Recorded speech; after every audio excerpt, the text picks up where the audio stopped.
Welcome back. This is the Touchline, of course, and on to our interviews. We are glad to have guests from the Kenya America football, but of course they represent or play club football here in the country. And we're talking about Donald Juma, who is immediately to me, but of course he's the referee and official who is manning the game. And of course at the center is Ian Seboro, player from Jomo Kenyatta University of Agriculture and Technology, karibu sana, and Jason Ochola, his teammate as well from the same institution or club.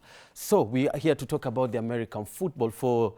I think for Donald, we've met elsewhere, right, on Channel 1, and just about this particular sport. And it's great to see you wearing a different jersey, you know. And for you, how did you make the quick transition to refereeing or officiating? Yeah, thank you so much for this show, and I'm so excited to be here. I remember the other time I was in the limelight, I was a player for Y254 Sparrows, and right now I transitioned. You've asked that how I made this quick decision. It was because of the opportunities that were there. We used to play matches manning ourselves. Then I say, yeah, according to the rules, we need to have ule referee, lazima referee akwe in each games, and there's a minimum number, that's 3. So me, I stepped in looking forward to make sure that there's no that deficit and the game continues. You know, it's a growing game. It needs to grow in all aspects. That's the normal gameplay. Ikikuja ni kwa players wako na grow, coaches na the management itself from the federation itself. Kenya Federation of American Football. Yeah. And for Ian, how easy was it for you to decide to be a Sparrow? Okay, I've watched a lot of movies about the sport. Then one of the days I went to train. Then I saw the helmets and the shoulder pads. Then from that, so I kicked on. Then I started playing the game. I started as a receiver. Then within time, then I started playing as a quarterback. Now I'm the quarterback of the team, of the Y254 Sparrows team. And in such a position as well as Jason, right? You also play position same na Ian. Fio, maybe kwako we influence ilitoka wapi? Initially nilikuwa nacheza rugby. I used to be a rugby player. So the Y254 Sparrows and the Y254 Rugby Cougars, we shared the same field. So on the other side of the rugby pitch, you can see the Sparrows training on the other end. So slowly and slowly I started gaining interest. I went into searching the sport, and just like that I found myself joining the Y254 Sparrows. Joining the Y254 Sparrows. And when Jason akisema ile pande ingine ni rugby na hii side ingine ni American football, right? For Donald, that's the question. Like, these are two different sports, yo. Rugby and American football. Yes. Maybe what are the distinct zile differences ambazo ziko katikati hizi two games? Yeah, the first thing when we come to American football, when we compare it with the rugby, it's just generally the rules, how the game is played, starting from the number of players. You see, there's much similarities when it comes to number of players, because us is 11, and there's no similarity there, because us is 11 for a normal team, and for rugby is 15, and there's that for sevens. So the first thing is the rule difference. We find that moving the ball across the downfield, and also the way of scoring, they are not similar. Because for rugby you need to take the ball, run with it, and you must touch it down. It's called a try, but us is a touchdown, but you don't need to necessarily pick the ball and touch it down. You just need to cross the goal line. There's a goal line that's not part of the field of play. It's usually 10 yards. So that's the scoring is different, and you see gears when it comes to gears to play the game. We see we have helmets, we have shoulder guards, we have different jerseys, and also knee pads. So you find that there's that difference in the game generally. And now for you to grow in the game, or when you began, of course, you still, you know, just getting into the game and officiating, and just the journey just began for you in officiating. But for you to begin and really master it, what maybe were some of the crucial aspects of the game that you had to grasp? Yeah, first of all, when you enter this game, you are green. It's not like soccer when you used to play in the villages there. But for this one, you need to start by learning the basics, how to throw and catch the ball. That's the basic. For example, for me, I had the same history like Ian. I was just in the rugby pitch. I used not to play. I used to just watch. So this day I saw a mysterious ball. He had not watched in the movies. I saw this mysterious ball, and I saw Captain Rama. The captain of Y254 Sparrows by then was called Rama. So he was throwing it alone. So he overthrew one of them, and it came near the bench that I was sitting in the field. So I picked the ball and throw it back to him, and he said, "Hey, you're good. You can play this game. There's a lot of opportunities, not like these other sports when where there are limited positions. There's quarterback, there's running back, there's defensive positions. You see, like, so that's how he encouraged me. So after that, I get into the team. That's when I went online, learned for the rules. Also watching videos, how the game is played, what is American football, what are the versions, and then you find out there's that contact, and there's flag football, which is very good sport for everyone. Yeah, interesting sport, right? Especially, we'll talk about, of course, the contact and also the flag football. But for Ian, right? For Ian, for you, watching in the movies, that means that kwanza ulipatana na culture, unajua, like you loved it and how people relate, or even how people wear, because just, you know, the jazz, the American football just look nice out there.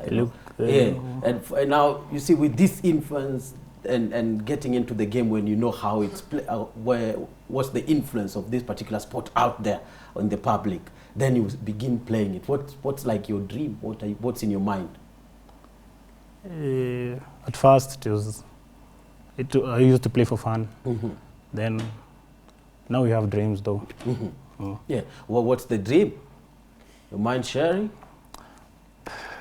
There's the organization. They have organized like there's Olympics 2028. So we are looking forward to that. Yes. Na ni possible, Jason? Yeah, it's Kwenda Olympics? possible. How possible is it? What will make or rather the national team kwenda huko juu? I think it's consistency, watu kutokea, na the love for the sport. Yeah. Na love your sport, I mean, si rahisi juu sasa nyinyi kando si watu wa kwanza, but among wale watu walicheza wa kwanza. Challenges kibao, sio? Kibao sana. How do you get over the challenges and keep the eye on the prize? We formulate strategies like carrying out joint trainings in different universities.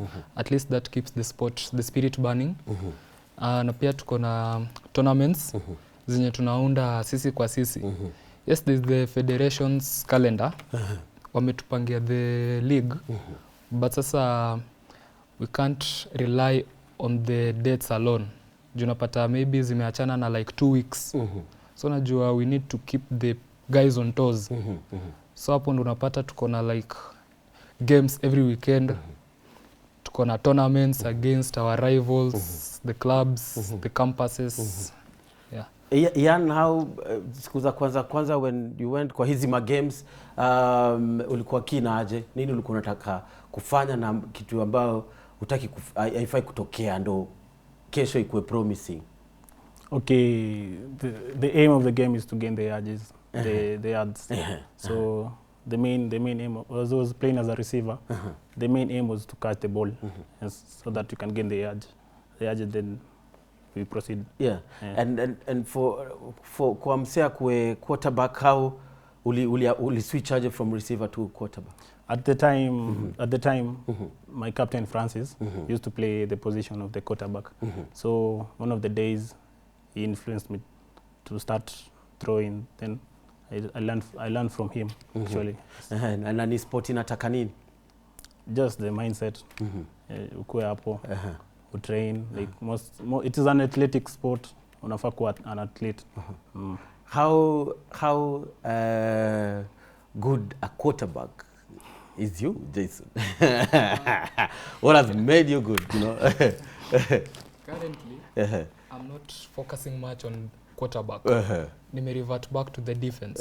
When umesikia my teammate partner Donald amesema, the American football iko na like two positions. And like rugby yenye unapata wale wanacheza offense ndio bado wanacheza defense. The ball ikiturn over, the same guys ndio will defend. Na ball ikikuja kwa the same guys ndio attack. And like sisi, time we are attacking, a whole set of 11 guys wanaingia kwa ground. The whole 11 guys. Then tukiswitch to defense, the 11 offensive players wanatoka, the 11 defensive players wanaingia. So nilikuja nyuma kuwork on defense juu I love the iyo pressure iko on the defense. Yeah. Yes. It's really engaging. Na inataka mtu akue hapo that time, sio? Yeah, lazima kuwe mtu ako sharp. Yeah. So if not, you can carry along your teammates, sio? Yeah. But that doesn't happen most of the time because kila mtu akona position yake. So what's required? To play the defensive position? Yes. Just zido. Naweza sema tu the mindset na exercising daily. Juu that position inataka a lot of physique. Unajua you need to be someone mwenye ako able to absorb the impact. Not everyone can do so. Yeah. And for the few games, your first season, second season, so far, unaweza sema kwamba hizi timu nne, Ian, ambazo ziko kwa hii ligi, sio? Like wale wanakuwaga hapo regularly, mnapata nao throughout the season. Unaweza sema kwamba umekuwa better player, umekupatia ile age na umeweza kusema kwamba for real. Actually, our coach is one of has his own team which plays. So when you see them play, you gain from them. Yes. Yeah, and for Juma, I think we sasa uko kwa management, so to say, sio? Like this game has to go on, and there must be more people kama wewe, right? So far, what would you say that now these are the steps that we need to take for the number of the referees or officials to pia wakwe wengi ndio pia game ita grow ikiwa hivyo, sio? Yeah, mostly when you see the growth of this sport, not solely depends on the number, because we need to have those coaches, referees, and players. So you find we are at Brest to make sure we have officials and the coaches, because you cannot be a good official when there are no coaches to coach those players.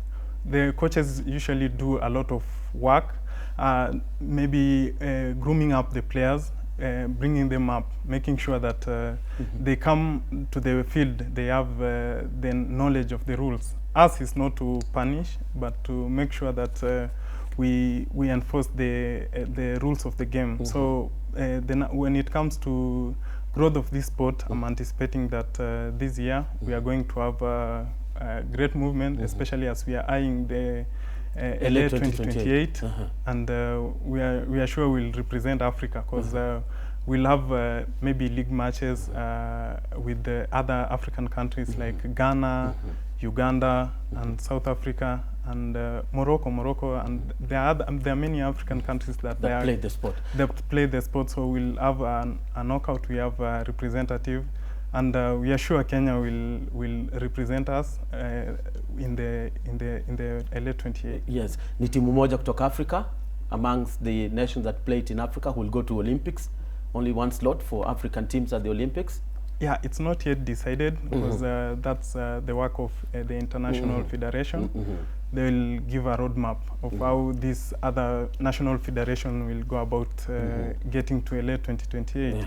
And Kenya is prepared through the Federation of American Football by multiple partnerships that are solely envisioned to make sure that Kenya is represented in the LA 2028. And in Kenya, by the Kenya team, despite that I usually officiate, I'm usually neutral, but I can say the Kenya team is at a good place because Uganda has never beat the team Kenya. Yeah, and those are your regular competitors actually. What would you say about maybe the levels, the gaps of the games between the two countries? Because hawa ndo wasenye ucheza now owing to the, I think, the number or limited number of countries that play in Africa. How would you rate the Kenyan team? How do you fancy the Kenyan chances of emerging even African champions or going to LA? Yeah, Kenya is a very as a nice hub for the incubation of American football. That's I've seen it in many places. Yeah, like we show up in games.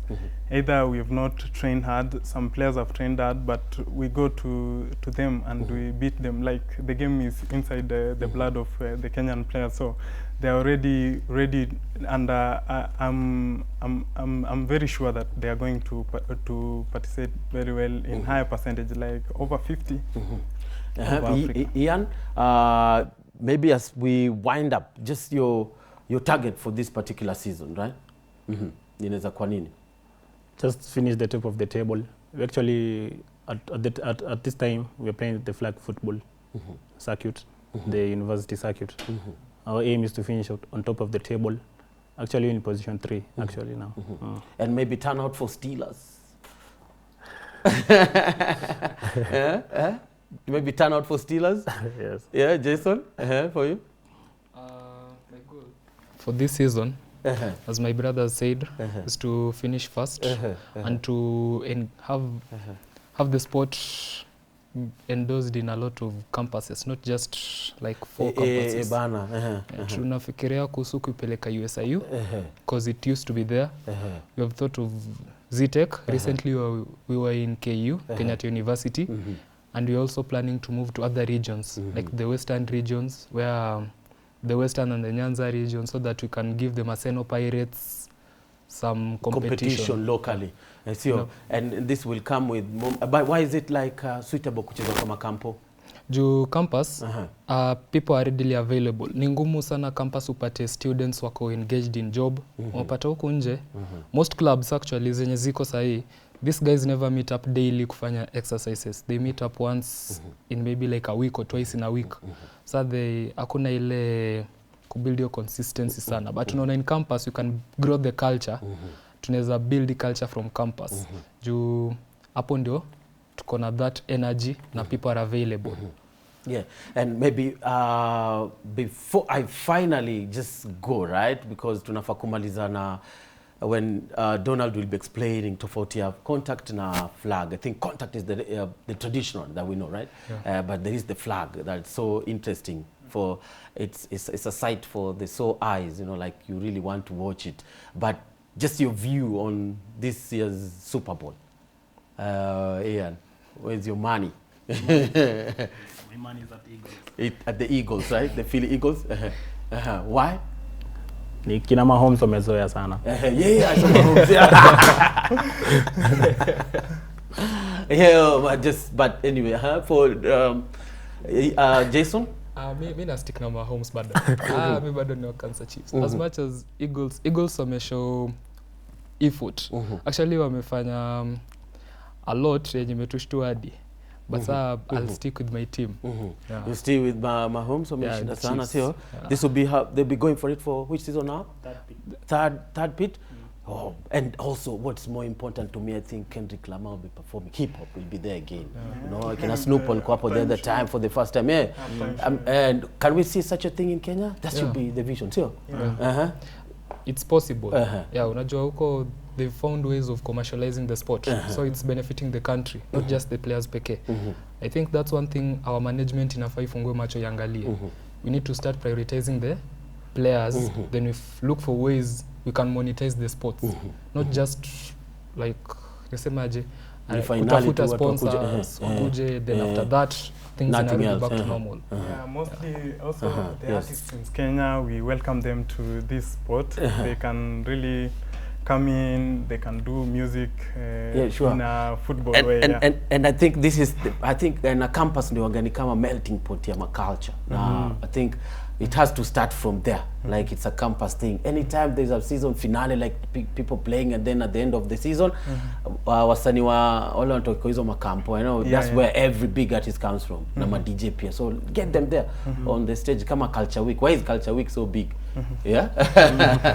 Anyway, so Donald, we finish with, maybe you'll explain what's this particular flag here and the contact sport and how, you know, what this one is born at what time and by what kind of a player, and then the flag that's here na firimbi pia as we wind up. So yeah, you can just hold it, but don't move. Yeah, we have this shoulder guard. As you can see, it's weared in the shoulder. This is for protecting both the offensive players when playing contact football. It has pads and soft part inside. What crucial parts of the body does it protect? It protects the ribs? Shoulder and ribs. Mostly, this one runs down to the ribs, so you find the other side, the most dangerous places in the body, so sensitive parts. Yes, sure. So this is for both the defense and offensive player. Even special team usually wear shoulder guards inside the jersey. And then we are having, this is a flag. The flag, yes. This is my tool. I use it mostly to throw whenever there's a fraction. There are many penalties. So you throw it into the field? Yeah, I to throw call it for... to call it, either if it's there are various foul. There are some foul you just throw it and you wait for the play to end and then you give a call. So this one will identify there's a infraction in the sport. And then we have these are flag football. Yes. For flag football, these are weared on the waist. There are various colors. So you can see this is green and yellow. This means one team that there's team A and team B. So team A will wear yellow flags with the same jersey, and then team B will wear green flags with the same jersey. And then we have the helmet. The helmet is also worn in contact football by all players. That is all the players for the offensive and defensive team and special teams. And there's a rule by the whenever you're in the field, never remove your helmet. Like even when you're not playing, so long as you're in action. You're in action. You need to have your helmet always on. And then we have other knee like boots and knee padding. They are extra to ensure safety. What's the whistle? The whistle? Yeah, I came with it. And let me help you with this one. I dropped it somewhere. You drop it somewhere. Okay, but of course these are the gears that this particular sport requires you to have. And just 3 clubs that play this sport, right? These are the community clubs, the Hurricanes, the Juja, Simba from Juja, and of course Umoja Chiefs is these are the pioneers of the game, or rather, if you want to play this particular sport, you go to Juja or Umoja Chiefs, so contact Donald, Ian, as well as Jason, right? And for this particular sport, how important, just as we wind up, what advice would you want to say to the people who are eager to play this sport, Donald? Yeah, I'll say a quick one. American football is a game of discipline. There are a lot of opportunities, whether you want to play it in action in the field or in the background as officials or as coaching staff, and their leadership positions. It's a game that ensures that you have discipline. As players can tell you, you need to get out on the field daily to make sure so that there's that discipline. Like if you have a strict coach, like my coach and captain were very strict. They used to give strict on time. So if you miss time by a few minutes, there's number of laps you need to take. So you have to be disciplined. Discipline and growth and keeping fit. So anybody who fears contact sport, there's flag football. Everybody's welcome to play. Ian? I think Kenya naweza sema ni kushow up tu. Una show up to care tu every day. tufanye tu alafu Na ukitokea ni hivyo sio? Na Like ukitokea you do it sio? itajipa, yeah. For you ilikuwa hivyo? Yeah, Utokea tu. mimi nilikuwa tunatokea tu daily. Yeah. And in mind you want to play it. Jason? Anyone interested, you can reach us out. We have socials, Y254 Sparrows, tuko Instagram, TikTok. You can reach us out, tukusaidia. Then msiogope sport, it's friendly to everyone. Inakubali anyone and everyone. Ukue mbigi, ukue mdogo, take everyone. Every position iko na specific tasks. You've got positions for big guys, we've got positions for small guys. So sione tu akina Mahomes nini? Fast on the lines nini? You can look at Tyreek Hill, alikuwa the fastest na alikuwa mfupi. So pia the socials and reach out to the social of the federation, both IG and Kenya? Facebook. Kenya American Football Federation. Is that true? Kenya Federation of American Football. Yeah, Kenya yes, KFAF. Kenya Federation. Yeah, Kenya Federation of American Football. Thank you so much, Jason, Ian, and Donald, right, for making your time. We hope to see you when the season begins. When does the season begin? Yeah, February. In February. Yeah. Definitely, we'll be coming to the ground to make sure that Kenyans, tambia wale recruits come, see how big has the sport grown. But remember, up next, we coming up with the Men's Equity Volleyball Club on our interview segment right after the American football guys are out. Thank you, and stay with us, please, because we also have the fun zone at the tail end of the show. So keep it. Touchline.